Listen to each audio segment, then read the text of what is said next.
எப்படி அறிமுகமானுச்சுன்னா, நான் டிக்டாக்ல வந்து சர்ச் பண்ணி பார்த்துட்டு இருக்கும்போது அப்ப நிறைய பேர் பேசுறத கேட்டேன். அப்ப எனக்கு வந்து உடம்புல நிறைய பிரச்சனை வந்து உருவாயிருச்சு. நான் வந்து எனக்கு எடலியோமைசிஸ் இருக்கு. அதனால 1.5 வருஷமா வந்து நான் வந்து விசான் வந்து சாப்பிட்டு இருந்தேன் டாக்டரோட இதுல. அப்ப என் உடம்புல வந்து தொண்டையில இன்னும் இருக்கிற மாதிரியே இருந்துச்சு. அப்ப நான் கிளினிக் போனா டாக்டர் சொன்னாங்க ஒன்றும் இல்லை அப்படின்னு சொல்லிட்டாங்க.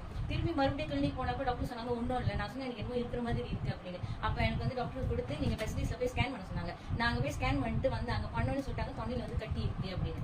அப்ப அந்த கட்டியை எடுத்து ரத்தத்தை செக் பண்ணாங்க. அவங்க ஏதாவது தைராய்டு இருக்காங்க. அப்ப அவங்க சொன்னா தைராய்டு எதுவுமே இல்லை, மேபி அது வளர்ந்துச்சுன்னா நாங்க வந்து லேப் செக் பண்ணுவோம் அப்படின்னு. எனக்கு பயம் எடுத்துச்சு இது வந்து சம்திங் என்னமோ அப்படின்னு. ஏன்னா பீரியட் வெளியாம இருக்கு அப்படின்ட்டு.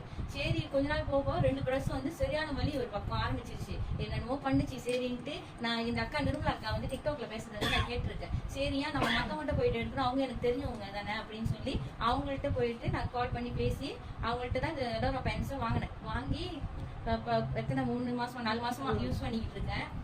அது பிறகு யூஸ் பண்ணிக்கிட்டு தான் இருந்தேன். ஆனா பிரஸ்ல வந்து வலின்னு போய் செக் பண்ணேன். செக் பண்ணி பார்த்தா இந்த பிரஸ் வலியா இருந்துச்சு, இதுல ஒன்றும் இல்லை, இந்த சைடு கட்டி இருக்குட்டாங்க. அப்பயும் நம்பிக்கை என்ன நம்பிக்கைனா நம்மளுக்கு இன்னும் வந்துருச்சு, ஆனா பரவாயில்ல கடவுள் ஏதோ இதை காட்டியிருக்காங்கன்ற நம்பிக்கையில நான் வந்து தொடர்ந்து இப்போ வந்து அந்த எல்லா சப்ளிமெண்ட்லாம் எடுத்துக்கிட்டு இருக்கேன். ஷில்தோ ஸ்வீன்னா அலோரா சக்ஸுபரா எல்லாமே இப்போ நான் யூஸ் பண்றேன். நம்பிக்கையில கண்டிப்பா எனக்கு நல்லா ஆயிரும்ன்ற நம்பிக்கை. ஏன்னா கடவுள் நம்மளை கைவிட மாட்டாங்கன்ற நம்பிக்கை. ஆனா இப்ப எனக்கு என்னன்னா இவ்வளவு நாள் சேர்ந்து பீரியட் வராம நான் மருந்து ஸ்டாப் பண்ணிட்டேன். எது யார் சொல்லி நான் ஸ்டாப் பண்ணல, இந்த ப்ராடக்ட் மேல உள்ள நம்பிக்கையில நான் ஸ்டாப் பண்ணிட்டேன். அந்த மருந்து பீரியட் வந்தா பரவாயில்ல அப்படின்னு. ஏன்னா அது அந்த மாதிரியான வலிக்கும் நான் மருந்து சாப்பிடலன்னா என்ன சொல்லுவாங்க, எடலியோமைசிஸ் வந்து சாதாரண இது இல்ல. என்னால நடக்க கூட முடியாது, உட்கார முடியாது, யூரின் போக முடியாது, டாய்லெட் போக முடியாது. மரண வேதனையா இருக்கு. பிறந்த வைக்கிறவங்க கூட அப்படி இருக்க மாட்டாங்க போல, அப்படி இருக்கும். நான் பந்தாயில போயிட்டு இன்ஜெக்ட் பண்ணாதான் அந்த வலி நிக்கும். அப்படி இல்லையா 6 வகையான வலி மருந்து சாப்பிடணும், அப்பதான் அது நிக்கும். அந்த மாதிரி கொடுமையான வலியை நான் கொஞ்ச நாளா சந்திச்சுட்டு வந்தேன். என் அம்மா மடியில படுத்து அழுவ, விடிகால தூங்க முடியாம, மா என்னால முடியலமா அப்படின்ட்டு அந்த மாதிரியான வேதனையில இருந்தேன்.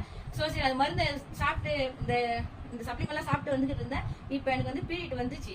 ஆனா பார்த்தோன்னே ஐயோ வந்துருச்சா என்ன ஆக போகுதுன்னு நினைச்சேன். ஆனா கடல் 1.5 மாசம் 1 வருஷம் 5 மாசம் சரின்ட்டு மருந்து சாப்பிட்டேன். பீரியட் வந்துருச்சு. ஐயோ வந்தோடனே போச்சுன்னா மனசுல நம்பிக்கை இருந்துச்சு வலிக்காது அப்படின்னு. கடல் புண்ணியத்துல ஒரு வலியும் இல்லை எனக்கு. ஆனா அந்த வலி இல்லாச்சு. அவ்வளவு ஒரு சிறப்பு எனக்கு. அந்த கடவுள் தான் நான் நன்றி சொல்லணும். உண்மையிலே சொல்றேன்.